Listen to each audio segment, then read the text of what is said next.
जय हिंद फ्रेंड्स, स्वागत है आपका अपने YouTube चैनल मैथ्स विक्ट्री में। दोस्तों आज संडे है और आज संडे का महाडोज आपको मिलने वाला है। इस पे हम क्या करने वाले हैं देखिए, सबसे पहले यहाँ पर लिखा है कि साइंस मोस्ट इंपोर्टेंट क्वेश्चन जो भी सभी पेपरों में, देखिए यहाँ पर नाम लिखा है Agniveer army GD technical clerk. GD में यहाँ से 5 क्वेश्चन पूछे जाते हैं, टेक्निकल में यहाँ से 15 क्वेश्चन पूछे जाते हैं।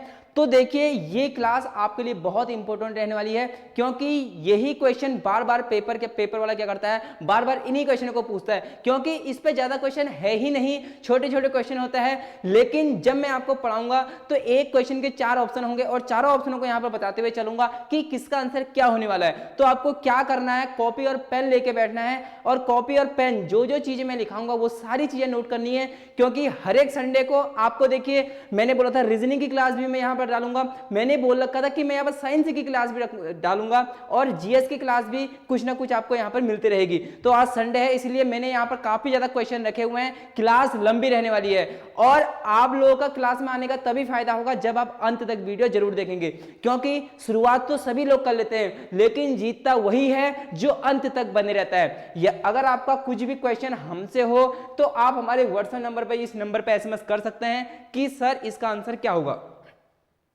टेलीग्राम ग्रुप है मैथ्स विक्ट्री, आप इस पे भी एसएमएस कर सकते हैं, ठीक है। तो आज के इस सीरीज को करते हैं स्टार्ट और आप लोगों को लास्ट तक ये सीरीज जरूर देखनी है, क्योंकि आपके पेपर बहुत जल्दी आने वाला है और आपके पास टाइम बहुत कम है। यदि आपको वर्दी पहननी है तो आपको इस पढ़ाई को करनी होगी, क्योंकि बिना मेहनत करे कुछ भी चीज संभव नहीं है। बस सफलता का एक ही रास्ता है, वो है मेहनत, मेहनत और मेहनत, ठीक है। तो क्वेश्चन स्टार्ट करते हैं। ये है पहला क्वेश्चन। आप लोगों को पहले क्वेश्चन देखना है और क्वेश्चन नोट नहीं करना है, क्वेश्चन नोट बाद में करना है। जो जो मैं पॉइंट लिखा रहा हूँ वो सारे पॉइंट आपको लिखने हैं और आप इसका स्क्रीनशॉट ले लेना, लास्ट में जब मैं आंसर करा दूंगा फिर आप इसको अपनी कॉपी में क्या कर सकते हैं, नोट कर सकते हैं, ठीक है। तो मैं यहाँ से साइड हो रहा हूँ, आप लोग क्वेश्चन को देखिए।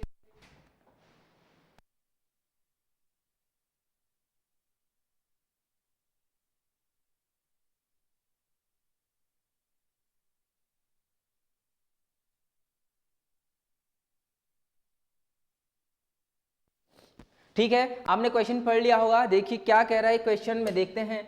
क्वेश्चन बोल रहा है बर्फ के 2 टुकड़ों को आपस में दबाने पर टुकड़े आपस में चिपक जाते हैं। आपने देखा होगा जो बर्फ होती है, ठीक है, जो बर्फ होती है आप उनको ऐसे पकड़ना और आपस में ऐसे मिलाना तो वो क्या हो जाती है, आपस में चिपक जाती है। ऐसा क्यों होता है, कौन सा ऐसा फिजिक्स का कारण है, कौन सा ऐसा साइंस का कारण है जिससे वो आपस में चिपक जाते हैं, ठीक है। तो ऑप्शन पढ़ते हैं। देखिए ऑप्शन क्या कह रहा है। ऑप्शन पहला है दाब अधिक होने से बर्फ का गलनांक घट जाता है। क्या जब दाब हमारा बढ़ता है, जब हमारा प्रेशर बढ़ता है, क्या जो गलनांक है, गलनांक मतलब क्या होता है, किसी भी चीज का गलना, किसी भी चीज का पिघलना, ठीक है, इसका मतलब गलनांक, कोई भी चीज गल रही है मतलब पिघल रही है। तो क्वेश्चन में यही बोल रहा है कि दाब अधिक होने से बर्फ का गलनांक घट जाता है। क्या ऐसा होता है? बिल्कुल हाँ, ऐसा होता है। पहला पॉइंट हमारा ठीक है। अब हम दूसरे पॉइंट को पढ़ते हैं। दाब अधिक होने से बर्फ का गलनांक बढ़ जाता है, जो बिल्कुल ही क्या है, वाहियात है, गलत आंसर है, ठीक है। इसके बाद देखिए दाब अधिक होने से बर्फ का गलनांक पहले घटता है और फिर बढ़ता है, बिल्कुल गलत बात है। हमेशा जब भी दाब इंक्रीज होगा, जब भी दाब बढ़ेगा तो जो उसका गलनांक है वो हमेशा क्या होगा, घट जाएगा, ठीक है। तो ये ऑप्शन भी हमारा क्या हो गया, गलत हो गया। दाब और गलनांक में कोई संबंध नहीं होता, ये तो पूरा का पूरा क्या है, गलत है। दाब और गलनांक में पूरा एक रिलेशन होता है। वो रिलेशन क्या होता है कि दाब अधिक होने से बर्फ का गलनांक क्या होता है, घट जाता है। ऑप्शन नंबर 1 हमारा इसमें क्या है, बिल्कुल राइट आंसर है, ठीक है। अब क्वेश्चन वाला क्या और क्वेश्चन पूछ सकता है, हम इस पे डिबेट करते हैं। क्वेश्चन वाला पूछ सकता है दाब बढ़ाने से क्वथनांक क्या होता है, ठीक है, सॉरी, दाब बढ़ाने से ये जो गलनांक है वो क्या होता है, बढ़ता है, घटता है। क्वेश्चन पूछ सकता है कि दाब बढ़ाने से जो इसका गलनांक है किसी भी चीज का वो क्या होता है, वो हमेशा क्या होता है, घटता है। जैसे ही हम प्रेशर इंक्रीज करेंगे, जैसे ही हम दाब को बढ़ाएंगे तो जो इसका गलनांक है, जो इसका क्या है, गलनांक है, वो ऑलवेज क्या होता है, डिक्रीज होता है। बस आपको ये नोट करना है, ये पूरी चीजें आपको नोट नहीं करना है। आपके नोट्स कैसे बनने हैं वो भी मैं आपको यहाँ पर बता रहा हूँ। जब प्रेशर, पी मतलब होता है दाब, पी मतलब क्या होता है, दाब को जब हम ये देखिए ऊपर की ओर साइन है मतलब इंक्रीज हो रहा है, दाब इंक्रीज हो रहा है तो जो गलनांक है वो क्या हो रहा है, डिक्रीज हो रहा है, घट जाता है, ठीक है, आपको ऑप्शन नंबर 1 यहाँ पर सही हो गया और आपको क्वेश्चन समझ में आ गया होगा। ठीक है, आप इसका स्क्रीनशॉट ले सकते हैं। ठीक है, अब चलते हैं अगले क्वेश्चन की ओर। क्या कहता है अगला क्वेश्चन? बहुत जानदार क्वेश्चन है, बहुत ज़्यादा जानदार क्वेश्चन है, बहुत ज़्यादा पूछा जाता है पेपरों में, हर किसी पेपर में पूछा जाता है, चाहे वो एसएससी का एग्जाम हो, चाहे आर्मी के एग्जाम के लिए तो टारगेट ही आर्मी है। ठीक है, आर्मी का कोई भी पेपर हो, चाहे टेक्निकल हो, चाहे क्लर्क हो, चाहे जीडी हो, ठीक है, हर किसी के लिए ये क्या है, टारगेट है। लेकिन इसके साथ साथ एसएससी के एग्जामों में साइंस ही, क्योंकि सबकी एक ही साइंस होती है, ठीक है, कंपटीशन लेवल में साइंस एक ही होती है। तो अगर कोई बच्चा इसको एमटीएस वाला देख रहा हो, या फिर एसएससी जीडी वाला देख रहा हो, या फिर एसएससी सीजीएल कोई भी अगर देख रहा है, तो उसके लिए जो ये सीरीज है वो फ्रूटफुल रहने वाली है, मतलब लाभदायक रहने वाली है। देखिए क्वेश्चन क्या कह रहा है। ठीक है, क्वेश्चन कह रहा है कि किसी लिफ्ट में बैठे हुए व्यक्ति को अपना भार कब अधिक मालूम पड़ता है। अब देखिए क्वेश्चन क्या कह रहा है। सबसे पहले एग्जाम निकालने का एक ही फंडा होता है कि आप क्वेश्चन को बार बार पढ़िए। क्वेश्चन अगर आपने अच्छे से पढ़ लिया तो उसके गलत होने के चांस बहुत कम रहते हैं। आप ये चीज़ नोट कर लें, आप ये चीज़ अच्छे से नोट कर लें कि यदि अगर आपने कोई भी क्वेश्चन अच्छे से पढ़ लिया, उस पर 30 सेकंड या 20 सेकंड का समय दे दिया, तो आपका आंसर गलत होने के चांस बहुत कम रहते हैं। ठीक है, अब देखिए क्वेश्चन क्या कह रहा है कि किसी लिफ्ट में बैठे हुए व्यक्ति को अपना भार कब अधिक मालूम पड़ता है। देखिए जो लिफ्ट होती है, लिफ्ट कौन सी होती है? जो ऊपर नीचे जाती है लिफ्ट। ठीक है, मॉल में लगी रहती हैं, हर एक जगह पर लगी रहती हैं। ठीक है, लिफ्ट बोल रहा है कि जब वो ऊपर और नीचे जाती हैं तो कब उसका जो भार होता है अधिक मालूम होता है। ठीक है, कब जो भार होता है वो क्या होता है? अधिक होता है। ये क्वेश्चन में कह रहा है। अब आप लोग इसका आंसर हमें दें कि कब आपको भार ज़्यादा लगता है, क्योंकि सभी बच्चे, लगभग आधे से ज़्यादा बच्चे इस पर बैठे होते हैं। ठीक है, उनको मालूम होगा। देखिए, ठीक है, ऑप्शन है जब लिफ्ट त्वरित गति से नीचे जा रही है। ठीक है, त्वरित मतलब होता है ए, एक्सेलरेशन के साथ नीचे जा रही है। ठीक है, जब लिफ्ट त्वरित गति से ऊपर जा रही है, मतलब एक्सेलरेशन के साथ कहाँ जा रही है? ऊपर जा रही है। समान वेग से नीचे आ रही है, समान वेग से ऊपर जा रही है। ठीक है, देखो अब मैं इसका आंसर आपको बताता हूं। इस पे 3 कंडीशन बनती है। इस पे कितनी कंडीशन बनती है? 3 कंडीशन बनती है। देखिए मैं यहाँ पर आपको समझाता हूँ 3 कंडीशन है वो क्या क्या हो सकती हैं। आपको ये कंडीशन नोट करनी है, क्योंकि एक क्वेश्चन के साथ मैं 3 क्वेश्चन अलग से और बता रहा हूँ। ठीक है, देखिए एक कंडीशन ये हो सकती है, ये मान लेते हैं हमारी लिफ्ट है, इसके अंदर बैठ रखा है हमारा चिंटू। कौन बैठा है इसके अंदर? चिंटू बैठा हुआ है। ठीक हो गया। और दूसरी लिफ्ट है, इसके अंदर भी कौन बैठा है? इसके अंदर भी हमारा चिंटू बैठा है। ठीक है, और एक लिफ्ट और है, यहां पर चिंटू मुस्कुरा रहा है। ठीक है, रो रहा है। क्या कर रहा है? चिंटू रो रहा है। देखिए 3 कंडीशन है यहाँ पर। कितनी कंडीशन है? 3 कंडीशन है। पहली कंडीशन हो सकती है कि ये ए एक्सेलरेशन के साथ ऊपर की ओर जाए। ठीक है, दूसरी कंडीशन क्या हो सकती है कि ये ए एक्सेलरेशन के साथ नीचे की ओर आए। ठीक है, कंडीशन लिख रहा हूँ। तीसरी कंडीशन क्या हो सकती है? वी वेग से ये कहाँ की ओर जाए? ऊपर की ओर जाए। 3 कंडीशन यहाँ पर पॉसिबल है। 3 कंडीशन क्या है यहाँ पर पॉसिबल है कि लिफ्ट या तो ऊपर जा रही होगी या लिफ्ट नीचे आ रही होगी। ठीक है, या फिर लिफ्ट ऊपर जा रही होगी लेकिन एक कांस्टेंट वेलोसिटी के साथ जा रही होगी, एक समान वेग के साथ ऊपर की ओर जा रही होगी। तीनों कंडीशन में है और तीनों का आंसर यहाँ पर लिखा है। ठीक है, अब देखिए जब भी लिफ्ट ए मतलब एक्सीलरेशन के साथ ऊपर की ओर जाएगी तो हमेशा जो व्यक्ति है ना उसको अपना भार क्या लगेगा? ज्यादा लगेगा। अपना भार क्या लगेगा? ज्यादा लगेगा। ठीक है, यहां पर क्या लगेगा? उसको भार ज्यादा लगेगा। क्या लगेगा? ज्यादा लगेगा। जब वो ए एक्सेलरेशन नीचे की ओर आ रहा है तो जो मनुष्य है उसको अपना भार क्या लगेगा? हल्का लगेगा। क्या लगेगा? हल्का, हल्का लगेगा। ठीक है, और जब v वेलोसिटी के साथ ऊपर या नीचे जाए तो भार में कोई भी कमी नहीं होगी, सेम समान बना रहेगा। क्या बना रहेगा? समान बना रहेगा। ये कंडीशन है, 3 कंडीशन है। जब ऊपर की ओर जा रहा है ए एक्सीलरेशन के साथ तो ज्यादा लगेगा भार वास्तविक भार से, और जब नीचे की ओर आ रहा है तो हल्का लगेगा, और जब v वेलोसिटी के साथ ऊपर की ओर जा रहा है तो उसको जो भार है वो समान लगेगा। अब हम पढ़ते हैं क्वेश्चन कह रहा है, ठीक है, किसी लिफ्ट में बैठे हुए व्यक्ति को अपना भार कब अधिक लगता है? कब? जब वो ऊपर की ओर जा रही होगी। जब लिफ्ट त्वरित गति से नीचे आ रही है, गलत। जब नीचे आएगी तो ये आंसर क्या हो जाएगा? गलत हो जाएगा, कम लगेगा। ठीक है, जब लिफ्ट त्वरित गति से ऊपर की ओर जा रही है, ये इसका क्या हो जाएगा? सही आंसर हो जाएगा। ठीक है, समान वेग से नीचे आ रही है, ये भी इसका आंसर क्या हो जाएगा? गलत हो जाएगा। और समान वेग से ऊपर जा रही है, ये भी इसका आंसर क्या हो जाएगा? गलत हो जाएगा। तो आपको अब क्या करना है, ये 3 कॉन्सेप्ट लिखने हैं और ऐसे ही 3 डायग्राम बनाने हैं। 3 डायग्राम बनाने के साथ देखिए आपको नोट से इस प्रकार होने चाहिए कि आपको वो नोट से साफ साफ समझ में आए। जरूरी नहीं है कि वही नोट से दूसरे को समझ में आए या ना आए, आपको समझ में आना चाहिए क्योंकि मेहनत आपने करी है और आपको रिवाइज करना है। तो देखिए इस प्रकार ये लिफ्ट है, जब ए के साथ ऊपर को जाएगी तो भार ज्यादा होगा, जब नीचे की ओर आएगी तो हल्का लगेगा भार, और जब ऊपर की ओर वी वेलोसिटी के साथ जाएगी तो उसको समान लगेगा। ठीक है, आप लोग इसको क्या करना है, आप लोगों को ये नोट करना है, आप लोगों को क्या करना है, ये नोट करना है और इसका स्क्रीनशॉट लेना है। ठीक है, चलते हैं नेक्स्ट क्वेश्चन की ओर। हाँ देखिए, अब ये क्वेश्चन जीएस का भी बन सकता है, फिजिक्स का भी बन सकता है, किसी का भी आप इसको ले सकते हो। ठीक है, इसका तो आप लोगों को आंसर वैसे पता होगा, सभी बच्चों को पता होगा। किस ग्रह को मॉर्निंग स्टार के नाम से जाना जाता है? ऐसा कौन सा ग्रह है हमारा कि जिसे हम बोलते हैं कि मॉर्निंग स्टार है, जिसे हम बोलते हैं मॉर्निंग स्टार है, वो कौन सा है? शुक्र है। कौन सा है? शुक्र को हम बोलते हैं मॉर्निंग स्टार। ठीक है, जब हम जीएस की क्लास लाएंगे तो वहां इन सब पर चर्चा करेंगे कि बुध क्या होता है, मंगल, शनि, ठीक है, कौन सबसे नजदीक है पृथ्वी के, कौन सबसे दूर है, ये सब चीजें हम आपको बताएंगे। अब चलते हैं नेक्स्ट क्वेश्चन पे, इसका स्क्रीनशॉट ले सकते हैं। ठीक है,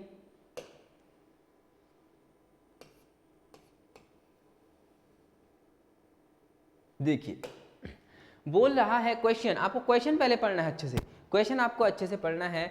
बोल रहा है कि हाइड्रोजन से भरा रबड़ का गुब्बारा वायु में ऊपर जाकर फट जाता है। कहने का मतलब है कि एक हमारे पास गुब्बारा है, ठीक है, जब वो ऊपर जाता है, कहाँ, आसमान पर जाता है, तो वो ऊपर जाके फट जाता है। इसका कारण क्या है, क्या लॉजिक है, क्यों वो फटता है? क्या उसको कोई वहां सुई चुबाता है? नहीं, ऐसा नहीं होता है। लेकिन क्यों वो फट जाता है? फिजिक्स कारण पूछती है कि ऐसा क्यों हो रहा है। फिजिक्स में जब तक आपको कारण पता होगा तब तक आपका एक भी क्वेश्चन गलत नहीं होगा। क्यों ऐसा हो रहा है कि ऊपर जाके गुब्बारा फूट जा रहा है? तो देखिए, वायुदाब घट जाता है, ऑप्शन। क्या हाइड्रोजन का दाब घट जाता है? क्या वायुदाब बढ़ जाता है? क्या हाइड्रोजन का भार बढ़ जाता है? क्या होता है, हाइड्रोजन का भार बढ़ जाता है, या फिर वायुदाब बढ़ जाता है, या हाइड्रोजन का दाब घट जाता है, या फिर वायुदाब घट जाता है? ऑप्शन क्या होगा? ठीक है, क्या ऑप्शन रहने वाला है? इसका ऑप्शन क्या रहने वाला? देखिए, हाइड्रोजन से भरा रबड़ का गुब्बारा वायु में ऊपर जाकर क्या होता है? फट जाता है। वायु ऊपर जाकर क्या होता है? फट जाता है। ठीक है, इसका आंसर क्या रहेगा? हाइड्रोजन का भार बढ़ जाता है जब जो हमारा गुब्बारा है वो जब ऊपर जाएगा, ठीक है, तो उसका जो हाइड्रोजन है उसका भार बढ़ जाएगा। क्या ऐसा हो सकता है?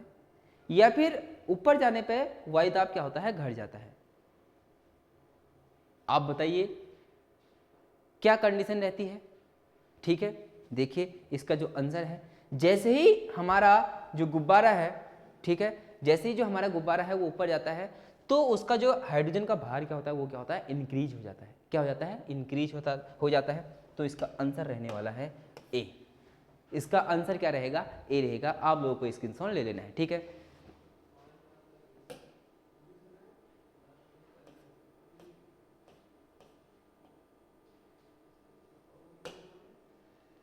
ये रहा हमारा 5वां क्वेश्चन और अच्छा क्वेश्चन है, आप लोगों को पढ़ना है।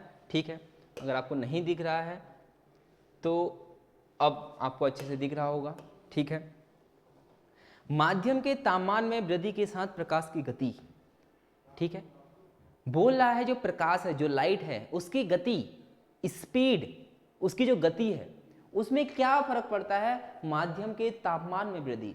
जब हम टेम्परेचर इंक्रीज कर देते हैं, देखिए जब हम टेम्परेचर क्या करते हैं? इंक्रीज करते हैं, ये देखिए तापमान में वृद्धि, प्रकाश की गति पर क्या प्रभाव पड़ता है? क्या वो तेज हो जाती है? क्या वो धीरे हो जाती है? क्या वैसे ही रहती है? या सहसा गिर जाती है? या एकदम से नीचे गिर जाती है? ये ऑप्शन है। ठीक है, क्वेश्चन समझ लिया। क्वेश्चन ये कह रहा है कि माध्यम के तापमान में वृद्धि के साथ जो माध्यम है, अब माध्यम किसे कहते हैं? जिसमें अभी हम प्रेजेंट में हैं, ठीक है, ये हमारा क्या माध्यम, इस समय हमारा माध्यम क्या है? वायु में हम इस समय हैं। ठीक है, तो देखिए माध्यम के तापमान में वृद्धि, यदि माध्यम के तापमान में मैं इंक्रीजमेंट करूंगा, टेम्परेचर बढ़ा दूंगा, तब ये बोला है कि जो प्रकाश की गति है वो क्या होगी? बढ़ती है, घटती है, वैसे ही रहती है, या फिर सहसा गिर जाती है? इसका आंसर क्या रहने वाला है? देखिए वैसे ही रहती है। क्या रहती है? वैसे ही। क्यों?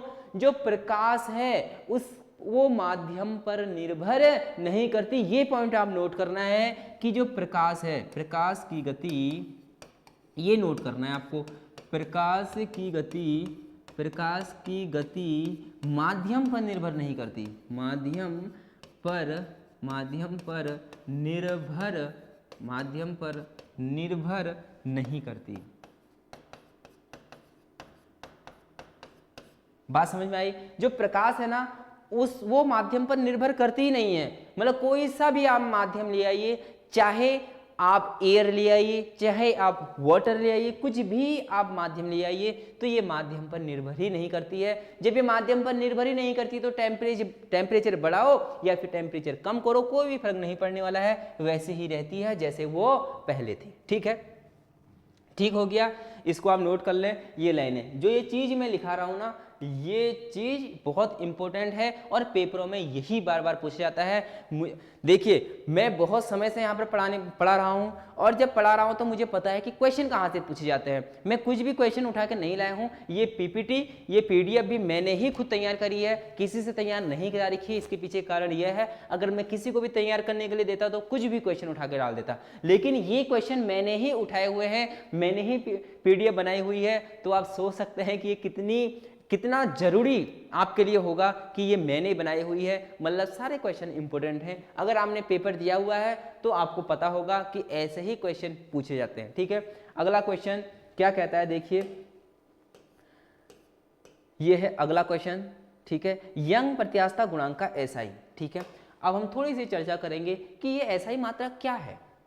ये हमारा जो एसआई मात्रक है ना, ये क्या होता है, जो एसआई मात्रक है ना, ये क्या है। अब हम इस पर थोड़ी सी चर्चा करते हैं कि ये एसआई मात्रक क्या है। ठीक है, ये एसआई मात्रक होता क्या है। एक होता है एमकेएस। देखिए जो मात्रक होते हैं ना, वो 3 प्रकार के होते हैं। ठीक है, मात्रक कितने प्रकार के होते हैं, 3 प्रकार के होते हैं। मैं यहाँ पर लिखता हूँ, एक होता है एमकेएस, एक होता है एमकेएस, दूसरा होता है सीजीएस, और तीसरा होता है एफपीएस। आपको ये दोनों याद रखने हैं। आपको क्या रखने हैं, ये दोनों। देखिए आपको पता होगा, अगर मैं क्वेश्चन आपसे पूछूं तो बल का मात्रक एमकेएस पद्धति में क्या होता है, आप लोग बता दोगे। अगर मैं यही क्वेश्चन को घुमा के पूछता हूं कि बल का एसआई यूनिट क्या होती है, आपको पता है, आपको आता है, लेकिन आप फिर भी कंफ्यूजन में आ जाएंगे। अब इसके बारे में मैं डिटेल आपको बताता हूं। जो एमकेएस पद्धति होती है वही एसआई पद्धति होती है। सबसे पहले आपको नोट करना है, एमकेएस और एसआई बात एक ही है, चाहे वो एमकेएस बोले चाहे वो एसआई बोले, बात क्या है, एक ही है। अब सर इस एमकेएस का मतलब क्या है, सर इस एमकेएस का मतलब क्या है। देखिए इस एमकेएस का मतलब क्या होने वाला है, इस एमकेएस का मतलब क्या है। देखिए एम मतलब मीटर, ठीक है, के मतलब किलोमीटर, सॉरी एम मतलब मीटर, के मतलब केजी किलोग्राम, ठीक है, एस मतलब सेकेंड, सी मतलब सेंटीमीटर, जी मतलब ग्राम, एस मतलब सेकेंड, एफ मतलब फुट, पी मतलब पाउंड, एस मतलब सेकेंड। मैंने बोला कि इससे आपको लेना नहीं है कुछ भी नहीं, आपके लिए मेन ये दोनों चीजें हैं। अब देखिए जब भी वो बोलेगा एमकेएस पद्धति में मात्रक बताओ, तो मीटर आएगा या फिर केजी आएगा या सेकंड आएगा। एमकेएस पद्धति ही एसआई पद्धति होती है, और ये मात्रक बड़ा से बड़ा मात्रक होता है। किसी भी चीज का बड़ा से बड़ा मात्रक होता है एसआई यूनिट ही होती है, या फिर एमकेएस यूनिट होती है। अगर वो बोल दे सीजीएस, तो सीजीएस क्या होता है, छोटा से छोटा यूनिट होता है। ठीक है, तो सेंटीमीटर, जी से ग्राम, ऐसे सेकंड, आप लोग देख भी रहे होंगे, किलोग्राम से छोटा ग्राम, मीटर से छोटा सेंटीमीटर, सेकंड तो हमेशा एक ही रहता है। ठीक है, अब क्वेश्चन पूछा था यंग प्रत्यास्थता गुणांक का एसआई यूनिट क्या, डाइन और सेंटीमीटर, न्यूटन बट्टे मीटर, न्यूटन बट्टे मीटर दोनों एक ही साथ आ गए, तो इसको हम स्क्वायर कर लेते हैं। ठीक हो गया, न्यूटन मीटर स्क्वायर या फिर मीटर सेकंड। तो इसकी जो यूनिट है आपको डायरेक्ट याद करनी पड़ेगी, न्यूटन बट्टे मीटर स्क्वायर। क्या होती है, न्यूटन बट्टे मीटर स्क्वायर, इसकी क्या होती है, यूनिट होती है। आप लोगों को ये चीज नोट करनी है कि क्या एमकेएस पद्धति है और क्या सीजीएस पद्धति है, और यहां से क्वेश्चन पूछा जाता है। आपको बिल्कुल भी डाउट में नहीं रहना है, यहां से क्वेश्चन 101% पूछा जाता है। ठीक है, आप लोगों को ये नोट करना है। आपकी इसकी एक अलग से नोटबुक होनी चाहिए। ठीक है, आपने नोट कर लिया होगा। और देखिए आपको अंत तक तो बना रहना ही पड़ेगा। अगर आपको मेहनत करना नहीं आता है तो फिर आप सिलेक्शन नहीं ले पाएंगे। यदि आपको मेहनत करना आता है तो आपका सिलेक्शन बहुत आराम से हो जाएगा। और मैंने पहले भी आपसे बोला है कि अगर आप मेरे साथ साथ चलेंगे तो सिलेक्शन की गारंटी मेरी रहने वाली है। अब ये नहीं कि जितना मैं यहाँ पर पढ़ा रहा हूँ आप उतना पढ़ रहे हैं, ठीक है, आपको कुछ एक्स्ट्रा भी हल्का बहुत पढ़ना पड़ेगा, ठीक है, क्योंकि इतना समय हमारे पास नहीं है। जैसे आपको जीएस पढ़नी पड़ेगी, ठीक है, मैथ के क्वेश्चन आपको लगाने पड़ेंगे, हाँ, कॉन्सेप्ट मैं आपको पूरे कराऊंगा, ये गारंटी मेरी है, और मैं प्रैक्टिस भी कराऊंगा, ये भी गारंटी मेरी है। लेकिन कुछ प्रैक्टिस आपको खुद करनी पड़ेगी, ये आपको खुद ही मालूम होना चाहिए, ठीक है। नेक्स्ट क्वेश्चन की ओर चलते हैं। देखिए बहुत इंपॉर्टेंट क्वेश्चन की ओर हम चल रहे हैं, ठीक है। ये आपको क्वेश्चन दिख रहा होगा, ठीक है, आपको क्वेश्चन स्क्रीन पर दिख रहा होगा। क्वेश्चन क्या कहता है, निम्नलिखित में से कौन समय का मात्रक नहीं है। देखिए ऑप्शन देखिए, समय का मात्रक नहीं है, ये नहीं। अब बच्चे क्या करेंगे, निम्नलिखित में से कौन समय का मात्रक है पढ़ के आ जाएंगे और ऑप्शन में वो लगा देंगे, जो पूरा का पूरा गलत हो जाएगा। मैंने आपसे बोला कि क्वेश्चन आपको अच्छे से पढ़ना है, ठीक है। निम्नलिखित में से कौन समय का मात्रक नहीं है, ठीक है, ढूंढिए इसमें से कौन सा समय का मात्रक नहीं है। क्या अधिवर्ष समय का मात्रक है? बिल्कुल है। चंद्रमाह हम बोलते हैं, ये भी किसका समय का मात्रक है। क्या प्रकाश वर्ष समय का मात्रक है? क्या प्रकाश वर्ष समय का मात्रक है? नहीं। प्रकाश वर्ष किसका मात्रक है? प्रकाश वर्ष किसका मात्रक है? बताओ, प्रकाश वर्ष किसका मात्रक है? दूरी का मात्रक है। किसका मात्रक है? दूरी का मात्रक। क्या है? प्रकाश वर्ष। ध्यान देना, बच्चे क्या करते हैं ना, स्टूडेंट क्या करते हैं, प्रकाश वर्ष किसका मात्रक है वो समझते हैं कि प्रकाश है और वर्ष है, तो वो क्या लगा देते हैं यहाँ पर क्या लगा देते हैं, जैसे यहाँ पर दूरी का मात्रक है तो वो समझ लेते हैं कि प्रकाश वर्ष किसका मात्रक है? समय का, ठीक है, क्योंकि यहाँ पर वर्ष लिखा है और समय और वर्ष एक साथ लगते हैं, तो बच्चे यहाँ पर लगा देते हैं समय का मात्रक प्रकाश वर्ष। यहाँ पर लिखा है समय का मात्रक नहीं है, तो वो यही इसका आंसर है। प्रकाश वर्ष किसका मात्रक है? दूरी का मात्रक है, ठीक है। प्रकाश वर्ष आप इसको नोट कीजिए, ठीक है, आप लोग इसको क्या करें? नोट करें, ठीक है। हाँ, क्वेश्चन में अभी पूछ सकता है, देखिए क्वेश्चन यहाँ पर आया हुआ है, प्रकाश वर्ष की बात है। अब प्रकाश वर्ष होता क्या है? प्रकाश वर्ष क्या होता है? प्रकाश वर्ष जो लाइट हमारी है उसके द्वारा एक वर्ष में चली गई दूरी, प्रकाश द्वारा, लाइट द्वारा एक साल में चली गई दूरी को हम क्या कहते हैं? प्रकाश वर्ष कहते हैं। और यहाँ पर एक प्रकाश वर्ष बराबर कितना मीटर होता है? जल्दी आप बताइए, जल्दी कमेंट बॉक्स में कमेंट लिखिए, जल्दी से कमेंट लिखिए, ठीक है, जल्दी से कमेंट। 9.46 into 10⁻15 metre. इसका मतलब एक वर्ष में जो लाइट है कितना ट्रेवल करती है? इतना ट्रेवलर करती है, ठीक है, ठीक हो गया। हाँ, अब चलते हैं अगले क्वेश्चन की ओर। क्या कहता है अगला क्वेश्चन? ध्वनि तरंगों की प्रकृति कैसी होती है? देखिए, ध्वनि तरंगों की प्रकृति कैसी होती है? ध्वनि तरंगों की जो प्रकृति है ना, वो कैसी होती है? एक होता है अनुप्रस्थ, एक होता है अनुदैर्ध्य, एक होता है अपगामी, एक होता है विद्युत चुंबकीय, एक होता है लॉन्गिट्यूडनल और एक होता है लॉन्गिट्यूडनल, और एक क्या होता है हमारा? एक लॉन्गिट्यूडनल होता है और दूसरा होता है, क्या होता है दूसरा? ठीक है, अभी नाम दिमाग से निकल रखा है, ठीक है, अभी क्वेश्चन बताते बताते नाम याद आ जाएगा। देखिए, जो ध्वनि तरंगें हैं उनकी प्रकृति कैसी होती हैं? वो होती हैं अनुदैर्ध्य। क्या होती हैं? अनुदैर्ध्य। वो क्या होती हैं? अनुदैर्ध्य तरंगें होती हैं, ठीक है। आप लोगों को ये याद रखना पड़ेगा कि जो ध्वनि तरंगें हैं वो क्या होती हैं? अनुदैर्ध्य है, ठीक है। कैसी तरंगें होती है? अनुदैर्ध्य। अब अनुदैर्ध्य तरंगें क्या हैं? अनुप्रस्थ तरंगें क्या हैं? इसके पीछे भी लॉजिक, मतलब हमें क्वेश्चन करने पड़ेंगे।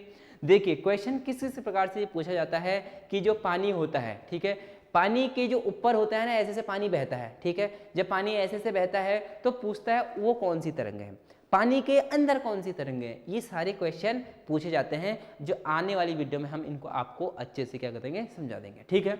आप लोग अभी नोट कर लें कि जो ध्वनि तरंगें हैं वो कैसी होती हैं? अनुदैर्ध्य तरंगें होती हैं, ठीक है।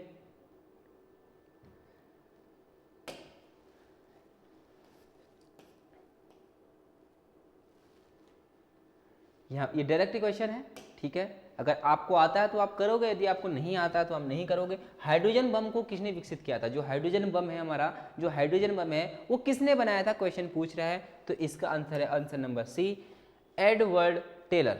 एडवर्ड टेलर ने हमारे जो बम का आविष्कार है वो किया था, ठीक है। ये तो सीधे सीधे इसका आंसर है। अगला क्वेश्चन है, प्रेशर कुकर में सब्जियां जल्दी पकाई जा सकती हैं क्यों? आपने देखा है जो हमारा प्रेशर कुकर होता है, ठीक है, उस पर जो सब्जियां होती हैं वो जल्दी पक सकती हैं, ऐसा क्यों, ऐसा किस वजह से होता है? अब ऑप्शन हम पढ़ते हैं। क्या सब्जियों को पानी की अपेक्षा भाप शीघ्र उबाल सकती है? दाब बढ़ जाने से क्वथनांक बढ़ जाता है, उच्च दाब क्वथनांक को कम करता है, उपरोक्त में से कोई नहीं।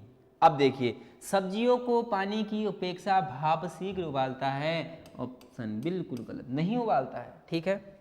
दाब बढ़ जाने से क्वथनांक बढ़ जाता है, क्या ये पॉइंट सही है? पेपर में ऐसा ही पूछा जाता है।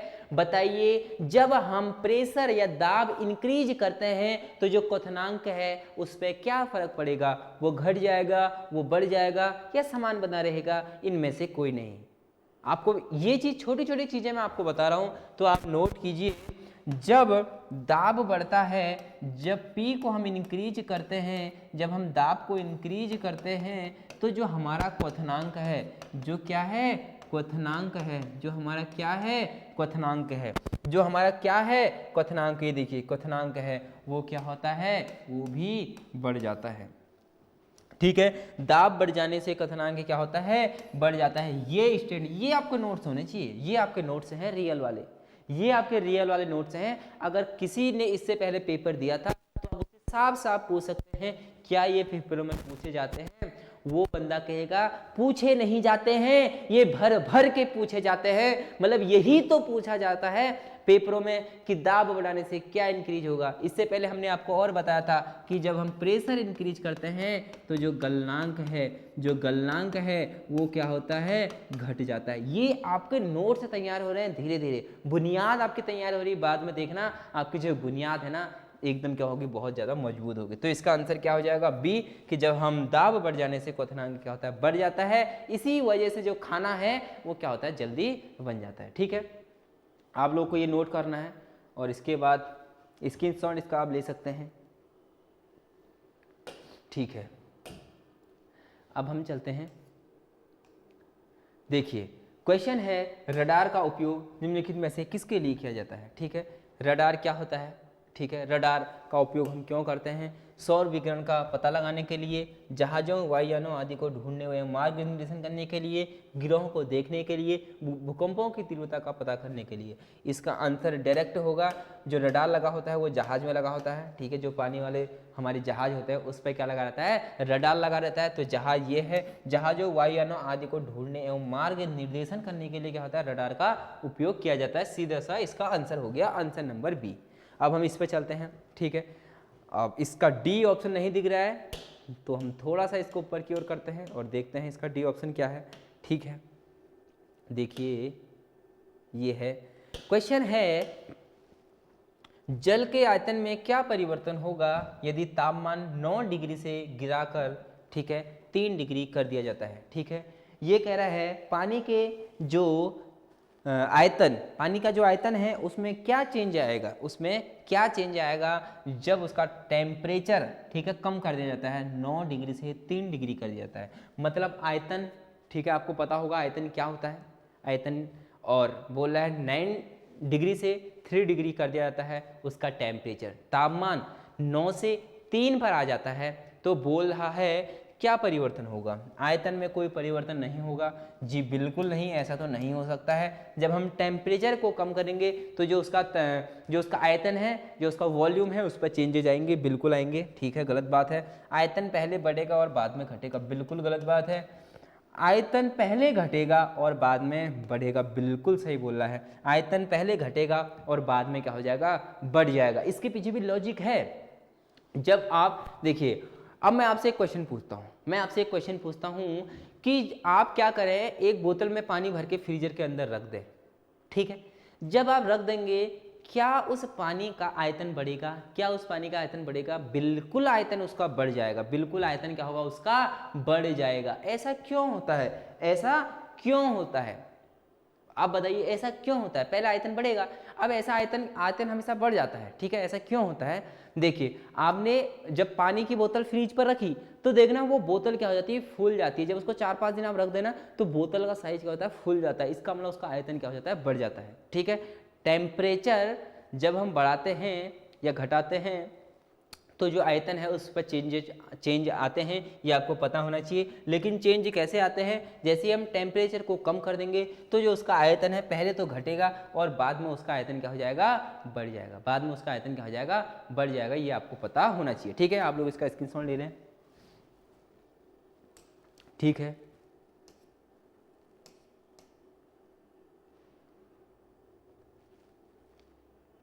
क्वेश्चन है निम्नलिखित द्रवों में कौन सा ऊष्मा का बहुत अच्छा चालक है? चालक क्या चीज है? ऊष्मा। ऊष्मा क्या होती है? हीट। हीट आपने देखी है ना। अब देखिए मैं आपसे कहूं कि हीट ज्यादा खतरनाक होती है या फिर आग? ऊष्मा ज्यादा खतरनाक होती है या फिर आग? आप बताइए, ठीक है। अगर आप आग के ऊपर हाथ रखें और आप भाप के ऊपर हाथ रखें ऊष्मा के ऊपर, तो आपको जो ज्यादा खतरा है ना वो ऊष्मा से है, वो भाप से है। तो बहुत खतरनाक चीज है भाप। अब यही बोल रहा है कि निम्नलिखित द्रवों में से कौन सा ऊष्मा का बहुत अच्छा चालक है? बहुत अच्छा चालक। चालक मतलब कंडक्टर होता है। कंडक्टर मतलब क्या होता है कि जिससे विद्युत धारा प्रवाहित हो जाती है, जिससे विद्युत धारा प्रवाहित हो जाती है। अब यहाँ विद्युत तो है नहीं, यहाँ ऊष्मा है। यहाँ क्या है? ऊष्मा है। मतलब एक ऐसी वस्तु हमें इसमें से बतानी है कि यदि हम उसे ऊष्मा में रखें तो ऊष्मा एक जगह से दूसरी जगह चली जाएगी। जैसे मान लेते हैं ये है, जैसे मान लेते हैं ये है, ठीक है। इसका एग्जाम्पल मैं आपको बताता हूं। यदि मैंने ये यहाँ पर क्या लगाया, ऊष्मा, मैंने यहाँ पर ऊष्मा लगाया, मतलब यहाँ से कोई गर्म चीज रखी मैंने, ऊष्मा यहाँ पर पड़ रही है, तो धीरे धीरे धीरे धीरे यहाँ तक भी क्या हो जाएगी, गर्म हो जाएगी। तो इसका मतलब ये ऊष्मा का गुड कंडक्टर है, मतलब अच्छा चालक है। मतलब जो ऊष्मा है ना वो यहाँ से यहाँ पहुंच जा रही है। हमने ऊष्मा यहाँ पर गर्म करा लेकिन ये यहाँ तक गर्म हो गया। इसका मतलब ये क्या है, ये ऊष्मा का अच्छा चालक है। ऊष्मा का अच्छा क्या है, ये चालक है। यही पूछ रहा है कि कौन सा है, क्या पानी है, क्या पानी है, क्या ईथर है, क्या बेंजीन है, क्या पारा है? इसका आंसर आएगा पारा। जो पारा है ना वो ऊष्मा का अच्छा क्या होता है, चालक होता है। ये आपको नोट करना है। डायरेक्ट आप क्वेश्चन में लिखेंगे ऊष्मा का अच्छा चालक पारा, ऊष्मा का अच्छा चालक पारा, डायरेक्ट आंसर लिखेंगे, ठीक है। देखिए अगला क्वेश्चन है, ये अगला क्वेश्चन है, ऊंचाई की जगहों पर पानी 100 डिग्री सेल्सियस के नीचे के तापमान पर क्यों उबलता है? हाइट पर जब आप जाएंगे दाब कम हो जाएगा, ये आपको पता होना चाहिए। जैसे ही दाब कम होगा क्वथनांक भी क्या हो जाएगा, कम हो जाएगा।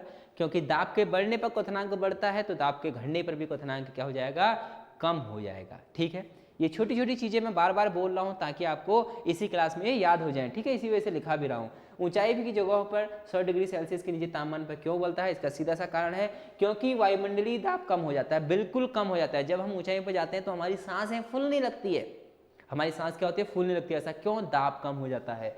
और अंततः उबलने की जो उबलने का बिंदु है वो भी नीचे आ जाता है। Option number 1।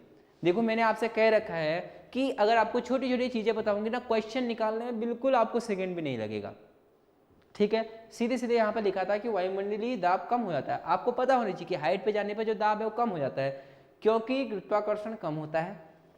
गलत बात है। पर्वतों पर भारी हवाओं के कारण, बिल्कुल गलत बात है। उपरोक्त में से कोई नहीं। तो ऑप्शन कितनी आसानी से आपने फाइंड कर दिया। यदि आपको छोटी छोटी चीजें पता है तो पेपर बहुत आसानी से निकल जाता है। पेपर में वो आपसे इतनी बढ़िया बढ़िया चीजें नहीं पूछता है कि आपको कहीं फंसा दे, ठीक है। आप खुद सोचो, आपको आर्मी में जाना है, कहीं आपको टीचिंग नहीं करनी है, आपको आर्मी में जाना है, तो आपको बेसिक सी नॉलेज होनी चाहिए कि ऐसा होता है कि हम पहाड़ों पर जा रहे हैं तो हमारी सांसें क्यों फूल रही हैं, ऐसा क्यों होता है। ये आपको छोटी मोटी चीजें, वो जानकारी आपसे पूछता है जो कि आपको पता होनी ही चाहिए, ठीक है। अब चलते हैं अगले क्वेश्चन की ओर।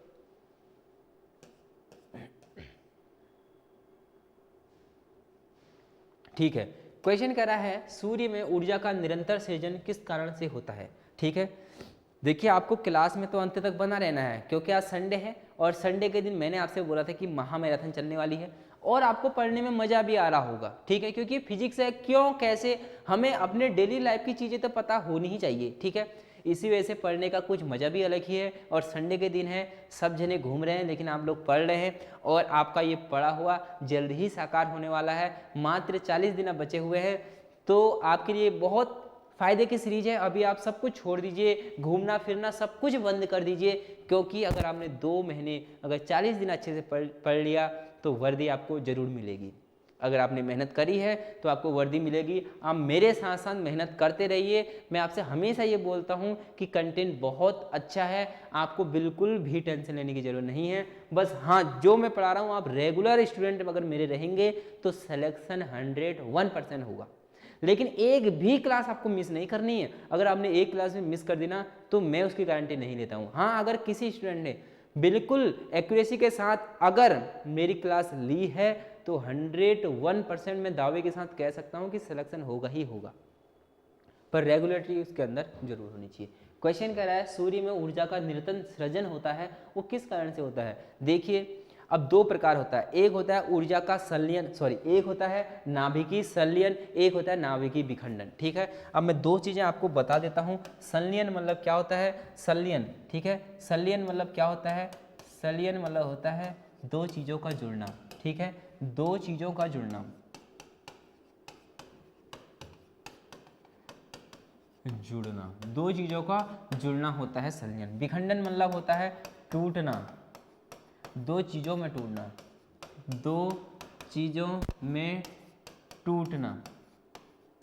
सर ये क्या समझ में नहीं आया, कोई बात नहीं, अगर समझ में आपको नहीं आया है तो मैं दोबारा समझाता हूँ। मान लेते हैं 2 चीज़ों का जुड़ना, 2 चीज़ थी, एक ये थी और एक ये थी, दोनों आपस में जुड़ के एक ही चीज़ बना लेंगे तो इसे बोलेंगे संलयन।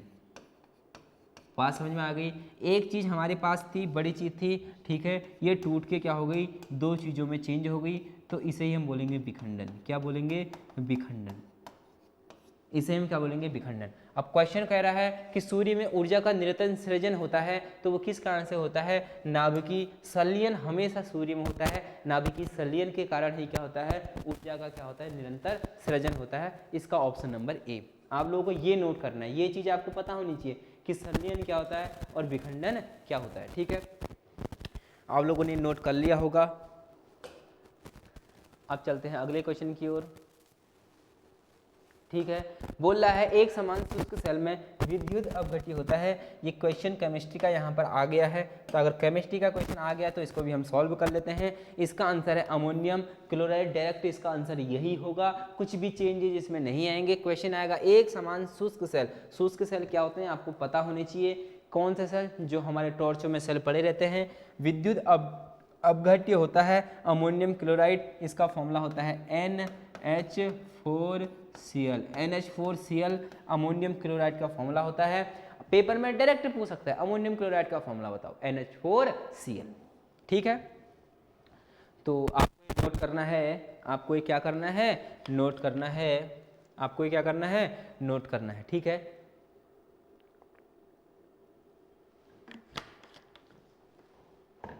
आपने नोट कर लिया होगा।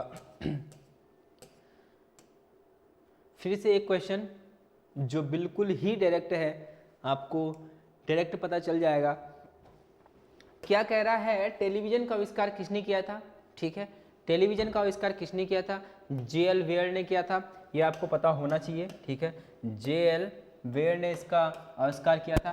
कुछ क्वेश्चन ऐसे होते हैं ना जो डायरेक्ट पूछे जाते हैं। ठीक है, टेलीविजन का आविष्कार किसने किया था, या इन्हें हाँ टेलीविजन का आविष्कार किसने किया था, या फिर बल्ब का आविष्कार किसने किया था।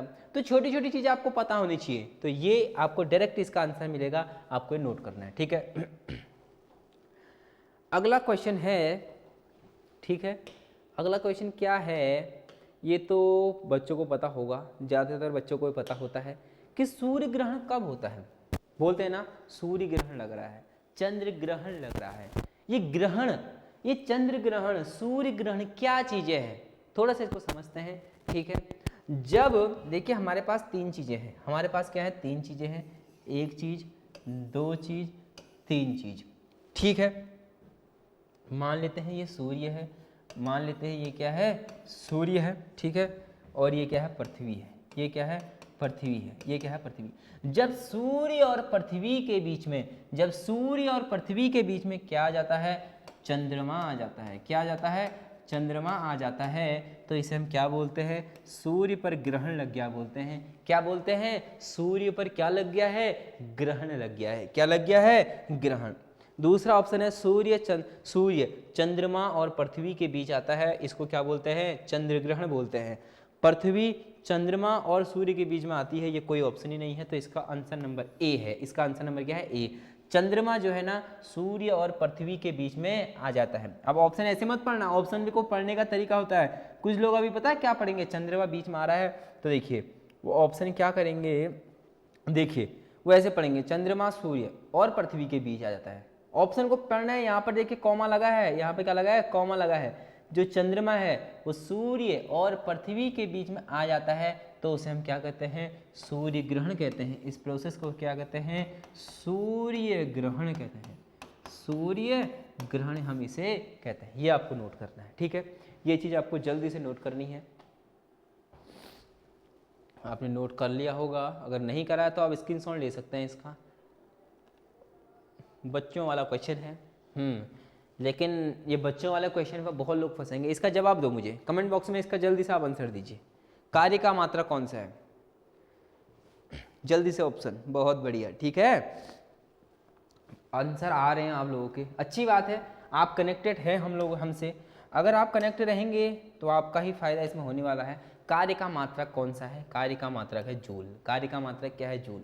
क्वेश्चन में पूछा जा सकता है कार्य का सीजीएस में मात्रक बताओ, कार्य का सीजीएस में मात्रक बताओ। कितने लोग बताएंगे, कमेंट, ठीक है। ऑफलाइन वाले बच्चों को मैंने पढ़ाया हुआ है, उनके आंसर आ रहे हैं, ठीक है, बहुत बढ़िया। ऑफलाइन जो बैच चल रहा है उस पर भी हम प्रैक्टिस काफ़ी ज़्यादा, उस पर रोज़ प्रैक्टिस सेट चलते हैं। और मैथ्स का हर एक दिन टेस्ट लिया जाता है, क्योंकि एक्यूरेसी मेन है, और जितने आप टेस्ट देंगे उतना ही आपके सिलेक्शन होने के चांस बढ़ जाते हैं, ठीक है। तो बहुत बढ़िया, ठीक है। जूल जूल जूल, बहुत बढ़िया। कार्य का मात्रक जूल होता है, लेकिन मैंने किस में पूछा है, सीजीएस पद्धति में। ये तो एसआई में है, ये किस में है, एसआई में है, या फिर एमकेएस पद्धति में है। किस में है, एमकेएस पद्धति में है। मैंने किस में पूछा, एसआई में। किस में पूछा, कार्य का मात्रक एसआई, सॉरी सीजीएस में, सीजीएस। सीजीएस में क्या होता है, अर्घ होता है। कार्य का मात्रक क्या होता है, अर्घ होता है, ठीक है। क्वेश्चन पूछा जाएगा 1 जूल बराबर, सब कुछ नोट करना है, ये नोट करो इसको, 1 जूल बराबर 10 की घात 7 अर्घ। इसको आप नोट करें, डायरेक्ट पेपर में पूछा जाता है 1 जूल किसके इक्वल होता है, 1 जूल किसके इक्वल होता है, 10 की घात 7 अर्घ के बराबर होता है, ठीक है। आप देखिए, अब ऑप्शन पे भी बात करते हैं। न्यूटन किसका मात्रक है, न्यूटन किसका मात्रक है, बल का मात्रक क्या है, न्यूटन है। डाइन किसका मात्रक है, ये भी बल का मात्रक है, लेकिन किस में है, सीजीएस में है। और ये किस में है, एसआई यूनिट है, या फिर एमकेएस है। क्वेश्चन पूछेगा 1 न्यूटन बराबर कितने डाइन, 10 की घात 5 डाइन। 1 न्यूटन बराबर 10 की घात 5 डाइन। ये इन्फॉर्मेशन जो मैं आपको लिखा रहा हूँ ना, यही बहुत इंपॉर्टेंट चीज़ है, आप लोगों को ये नोट करना है, इग्नोर इसको नहीं करना है, ठीक है। और ये आपने कर लिया होगा। अब चलते हैं आंसर नंबर 20 पर। 20वां क्वेश्चन कहता है इलेक्ट्रॉन सूक्ष्मदर्शी का आविष्कार किसने किया था। सीधे इसका नंबर है ल्यूवेनहॉक। ल्यूवेनहॉक ने इसका क्या किया था, आविष्कार किया था। ऑप्शन नंबर सी 20वें का आंसर, ठीक है। आपने ये नोट कर लिया होगा, अगर आपने नोट नहीं किया है तो आप स्क्रीनशॉट ले सकते हैं।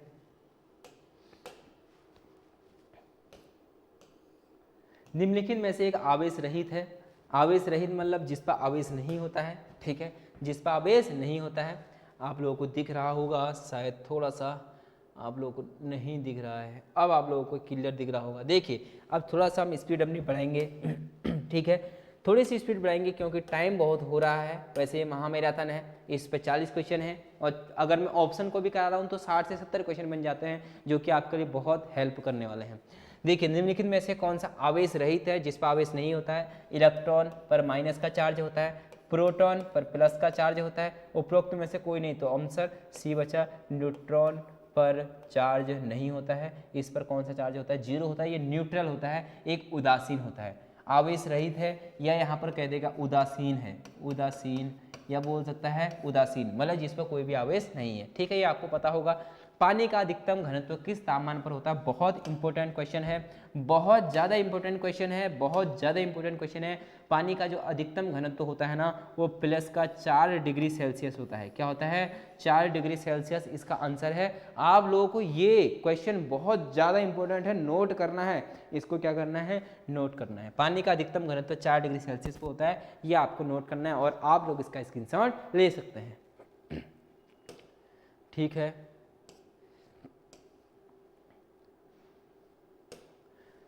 क्वेश्चन है, ठीक है।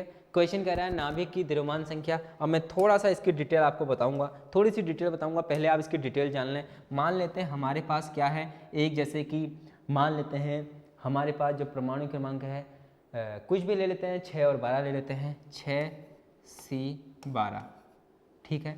ये कार्बन है, परमाणु संख्या 6 होती है जिसे हम जेड बोलते हैं। ये क्या होता है? हमारा मास होता है 12, ये हमारा क्या है? मास है 12, ठीक है। देखिए इसी चीज़ को अगर मुझे लिखना है, ठीक है, सॉरी, यदि हमें इसी चीज़ को लिखना है, देखिए हम कैसे लिख सकते हैं? जेड यहाँ पर मैं लिखता हूँ x और यहाँ पर लिखता हूँ मैं a। क्या लिखता हूँ? a। इस a के अंदर क्या क्या होते हैं? p प्लस n होते हैं, ठीक है। p प्लस क्या होते हैं? n होते हैं। ध्यान से समझना है इसको, बच्चे काफ़ी ज़्यादा इसमें कन्फ्यूजन में आते हैं, काफ़ी ज़्यादा क्या आते हैं?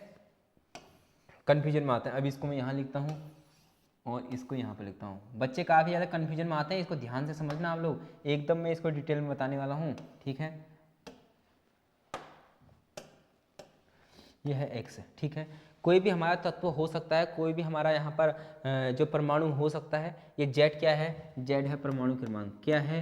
परमाणु क्रमांक, परमाणु क्रमांक, ठीक है। यह है परमाणु क्रमांक, आप लोगों को याद होनी चाहिए। जब केमिस्ट्री का मैं टॉपिक कराऊंगा ना, तो वहाँ मैं सारे परमाणु क्रमांक आपको बताऊंगा, ठीक है।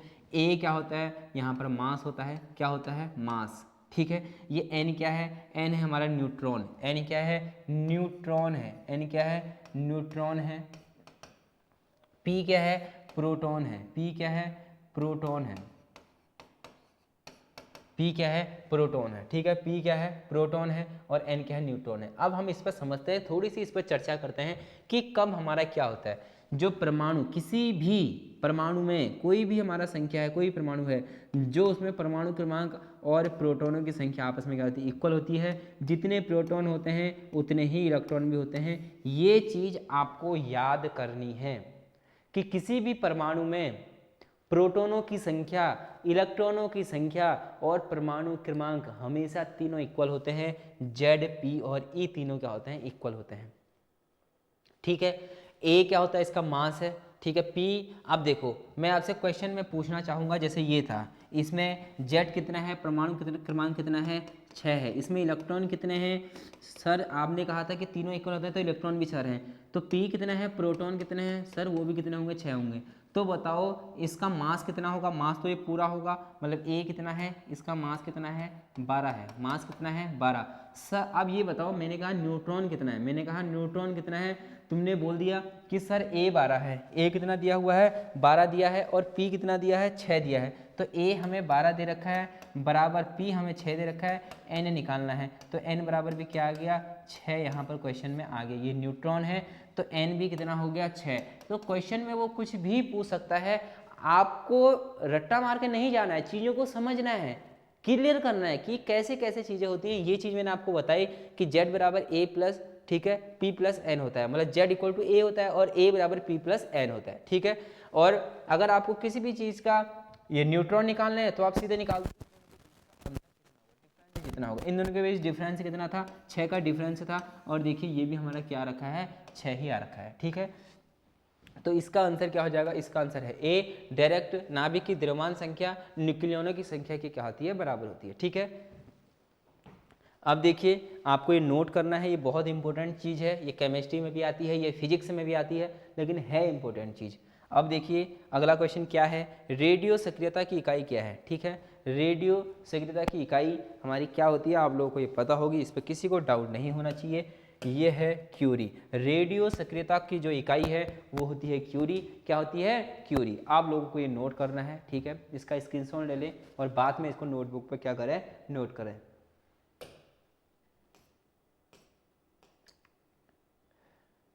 अच्छा क्वेश्चन है, ठीक है, जल्दी से इसको करते हैं। ठीक है, निम्नलिखित में से कौन कठोरतम धातु है? एक धातु, एक मेटल जो क्या है कठोर है, जो क्या है ठोस, कठोर है एकदम, ठीक है, क्या है वो कठोर है, ठीक है, रिजिड बॉडी है, रिजिड मतलब कठोर है।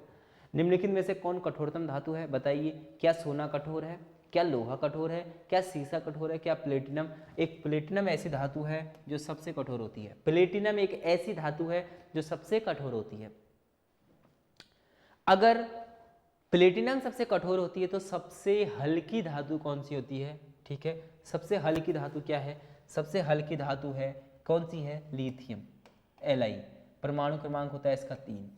ठीक है, लिथियम सबसे हल्की धातु है, इसे हम बोलते हैं व्हाइट गोल्ड। इसे हम क्या बोलते हैं? White gold. हाल ही में समाचारों में आपने देखा होगा जम्मू कश्मीर में, ठीक है, जम्मू कश्मीर में ये हमें मिला है लिथियम, इसे बोलते हैं व्हाइट गोल्ड। इसे क्या बोलते हैं? White gold. ठीक है, सफेद सोना, सफेद सोना। आंसर क्वेश्चन पूछा जा सकता है, सफेद सोना किसे कहते हैं? तो किसे कहते हैं? लिथियम को कहते हैं। किसको कहते हैं? लिथियम को। लिथियम क्या है? सबसे हल्की धातु है, सबसे हल्की धातु, सबसे क्या है? हल्की धातु है। ये आपको नोट करना है और इसका आंसर है सी।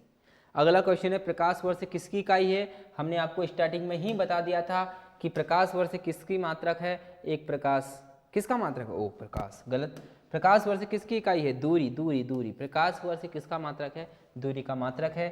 एक प्रकाश वर्ष बराबर एक प्रकाश 1 लाइट ईयर, एक प्रकाश वर्ष बराबर 9.46 इंटू 10 की पावर 15 मीटर। स्टार्टिंग में भी मैंने ये लिखाया था और अभी भी मैं लिखा रहा हूँ। मैं ऐसा क्यों कर रहा हूँ? जितनी बार आप लिखोगे, ये मत समझना कि हमने पहले लिख दिया अब नहीं लिखेंगे, जितनी बार आप लिखोगे ना, समझना उतनी बार आपको वो क्या हो रहा है? याद हो रहा है। ठीक है, स्क्रीनशॉट ले लें इसका जल्दी से आप लोग।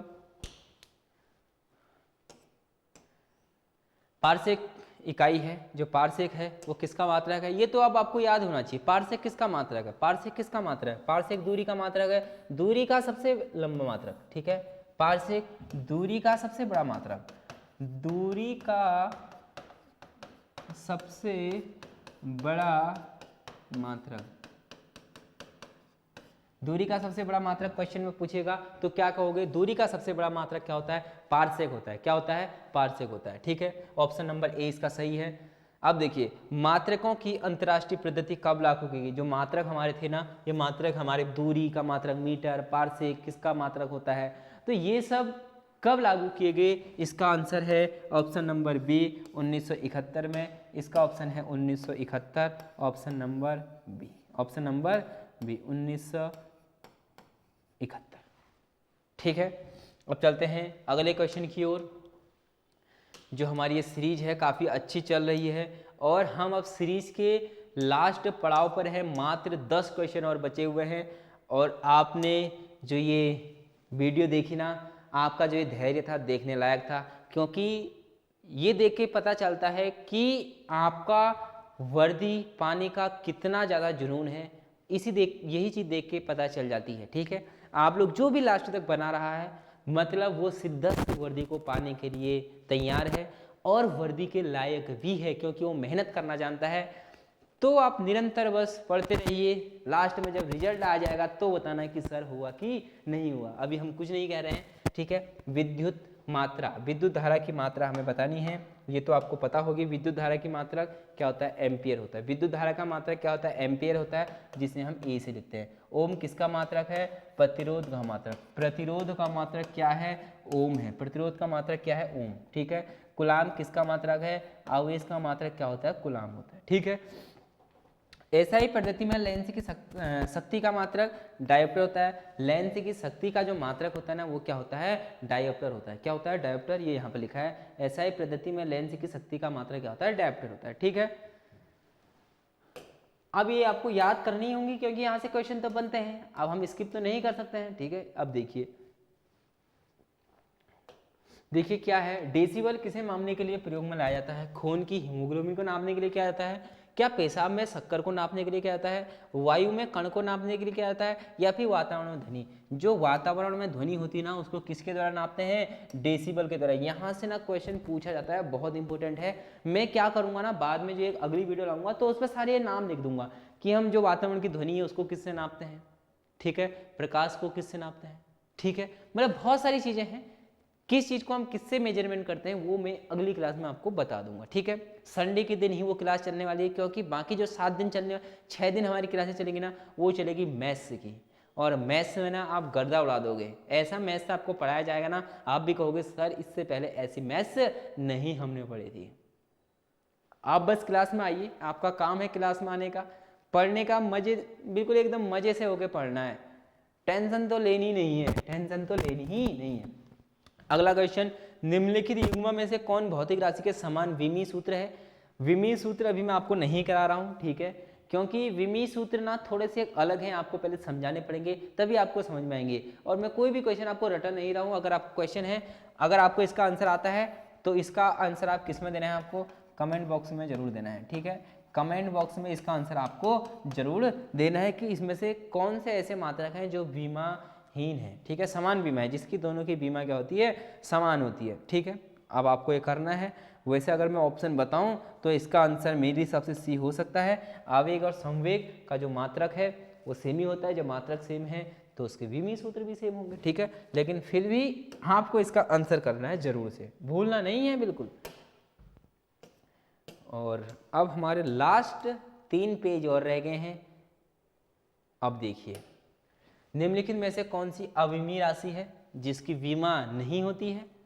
अब देखिए ये फिर बीमा के क्वेश्चन आ गए हैं, कोई बात नहीं। बहुत ही निम्नलिखित में कौन सी एक सदिश राशि, हाँ इसको हम करते हैं, इस क्वेश्चन को हम करते हैं, ठीक है, इसको भी हम स्किप कर रहे हैं, इस क्वेश्चन को, इन 2 क्वेश्चनों को करना है, ठीक है। भौतिक राशियों में से कौन सी एक सदिश राशि है? नहीं है, सॉरी, देखिए यही चीज तो मैं आपसे कहता हूं, अभी मैंने ही गलती कर दी थी पढ़ने में। सदिश राशि नहीं, ये देखिए नहीं है, ठीक है। क्या होती हैं? Vector quantity. इंग्लिश वाले भी होंगे, देखिए हिंदी और इंग्लिश में क्वेश्चन तो हिंदी में है, लेकिन मैं इंग्लिश में भी आपको समझा रहा हूँ, ठीक है, मैं आपको इंग्लिश में भी समझा रहा हूँ, तो आप ये मत समझना कि हिंदी में ही समझा रहे हैं। अब कुछ वर्ड तो ऐसे होते हैं जो सबको ही समझ में आ जाते हैं, ठीक है, और जो मेन वर्ड है मैं आपको बता दे रहा हूँ कि इसे हम क्या कहते हैं। देखिए सदिश मतलब होता है वेक्टर, सदिश मतलब क्या होता है, वेक्टर, क्या होता है, वेक्टर। बोल रहा है इसमें से वेक्टर क्वांटिटी कौन सी है? अब वेक्टर क्वांटिटी सदिश और अदिश में क्या अंतर है, ठीक है, मैं यहाँ पर थोड़ा सा लिख देता हूँ सदिश और यहाँ पर लिखता हूँ अदिश। इसे हम बोलते हैं वेक्टर, इसे हम बोलते हैं स्केलर, इसे हम क्या बोलते हैं, स्केलर, ठीक हो गया। सदिश राशियों के लिए दिशा की जरूरत भी होती है, दिशा की जरूरत भी होती है और परिमाण की जरूरत भी होती है, ठीक है। लेकिन अदिश राशि के लिए सिर्फ परिमाण की जरूरत होती है और दिशा की जरूरत नहीं होती है, दिशा की जरूरत नहीं होती है। ऐसी राशियां जिसमें दिशा और परिमाण दोनों होती हैं उसे हम बोलते हैं सदिश राशियां, वेक्टर क्वांटिटी। ऐसी राशियां जिसमें सिर्फ परिणाम होता है और जिसमें दिशा नहीं होती उसे हम बोलते हैं अदिश राशियां, स्केलर राशि, क्वांटिटी, ठीक है, बात समझ में आ गई। अब कौन सी इसमें देखो, क्या संवेग एक सदिश राशि है? बिल्कुल है, वेग भी है, कोणीय वेग भी है, लेकिन द्रव्यमान क्या है, एक सदिश राशि नहीं है, ये एक अदिश राशि है, इसमें दिशा की जरूरत नहीं होती है, तो ये क्या है, एक अदिश राशि है। अगर आप लोग कहो कि सर हमें इसकी थोड़ी सी ट्रिक बता दो, ठीक है, पहले नीचे वाले क्वेश्चन को देखते हैं। अदिश राशि है, ऊर्जा, बल, आघूर्ण, संवेग, उपयुक्त सभी। अदिश राशि कौन सी है, कौन सी इसमें से अदिश राशि है? देखिए संवेग सदिश है, बल आघूर्ण सदिश है, तो ऊर्जा क्या हो जाएगा, एक अदिश राशि है, क्या हो जाएगा, अदिश राशि। लास्ट 2 क्वेश्चन है, उससे पहले मैं आपको ट्रिक बतानी है, तो आप लोग कमेंट करें, जल्दी से कमेंट करें कि सर ट्रिक बता दो। अदिश राशियों की ट्रिक मैं आपको बताना चाहता हूं, ठीक है, चलो ठीक है, आपको बताई जाए अदिश राशियों की ट्रिक। क्या बताई जाए, अदिश राशियों की ट्रिक, ठीक है। स्केलर क्वांटिटी, किसकी, स्केलर, स्केलर अदिश, अदिश राशियों की जो ट्रिक है देखिए, ठीक है, उसका दामाद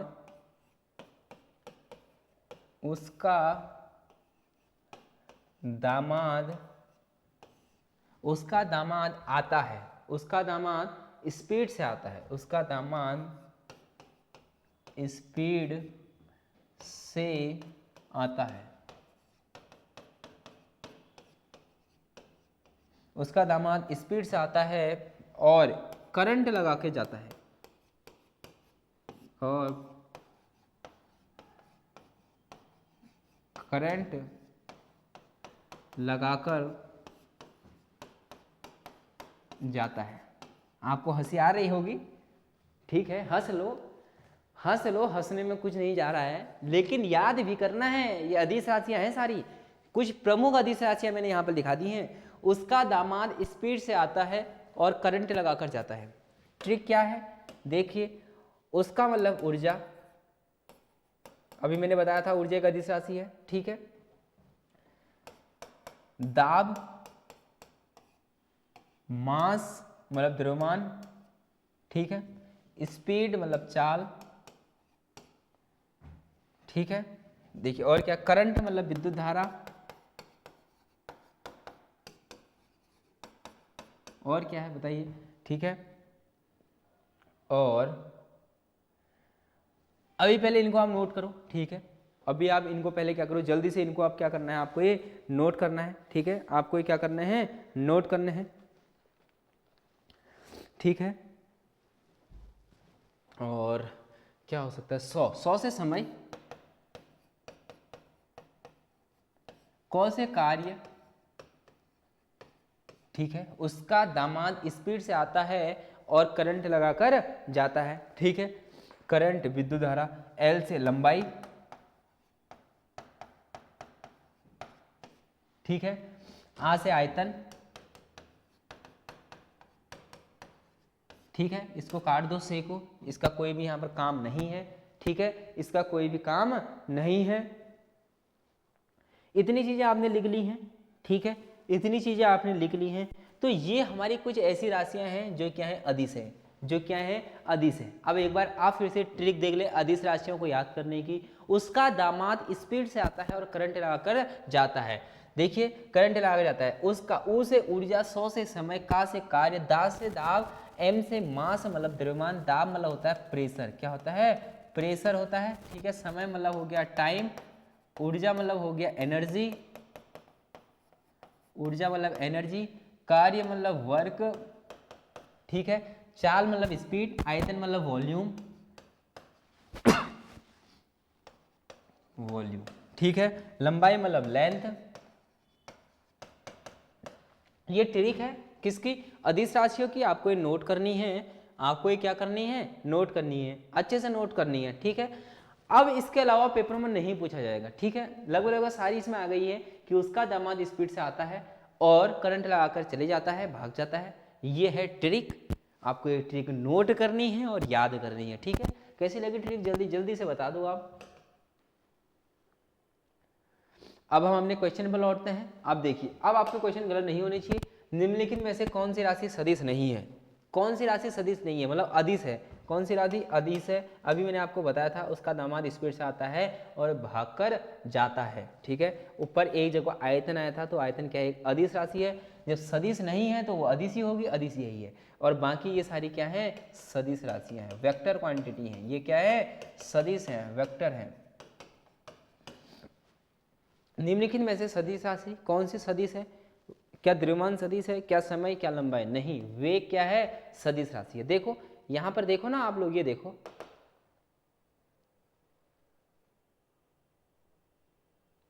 देखिए, अच्छा वो मिट चुका है तो यहाँ पर नहीं आएगा, ठीक है। कोई बात नहीं, मैंने आपको दिखाया था, आप लोग चेक कर लेना कि मैंने उसमें क्या लिखाया हुआ था। यहाँ सदिश राशि वेग आ जाएगा और यहाँ ये आयतन, ठीक है, बहुत बढ़िया। अब हमारा देखते हैं कुछ क्वेश्चन क्या और बचे हैं या फिर इतने ही क्वेश्चन थे। जी हाँ, हमारे आज के जो क्वेश्चन थे वो पूरे हो चुके हैं। आप लोगों ने बिल्कुल शिद्दत से ये क्लास ली है। और हाँ, आपको ये क्लास कैसी लगी आप ज़रा जल्दी से कमेंट बॉक्स में भर दें, ठीक है।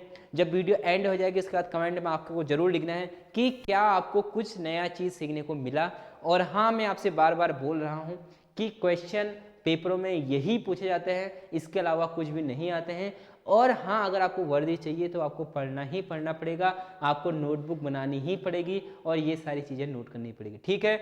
और अब हमारी क्लास जो मंडे से रेगुलर क्लास चलने वाली है और वो क्लास चलने वाली है मैथ्स की। पहला टॉपिक जो हमारा होगा वो आपको पता है कौन सा होने वाला है, पूरे हमने टॉपिक आपको लिखा दिए हैं। अगर आपने वो नहीं देखे हैं तो जाइए पहले देखिए कि क्या हमारा सिलेबस रहने वाला है, कैसे कैसे हम पढ़ाई करने वाले हैं, कितने दिन हमारे लिए रह गए हैं, ठीक है दोस्त। तो मिलते हैं अगली वीडियो में मैथ्स वाली में। आपने क्लास को एंजॉय किया होगा और आपको एंजॉय के साथ पढ़ना है, कोई भी लोड नहीं लेना है कि ये वो ऐसा कुछ भी आपको नहीं सोचना है, बिल्कुल आपको एकदम फ्रेश माइंड से पढ़ना है, ठीक है। कुछ भी नहीं सोचना है, आराम से आप पढ़ोगे और पढ़ते पढ़ते आपको 15-20 दिन में ही पता चल जाएगा कि आपको कितनी चीज़ें सीखने को मिल गई हैं। तो मिलते हैं नेक्स्ट वीडियो में, तब तक के लिए जय हिंद, जय भारत।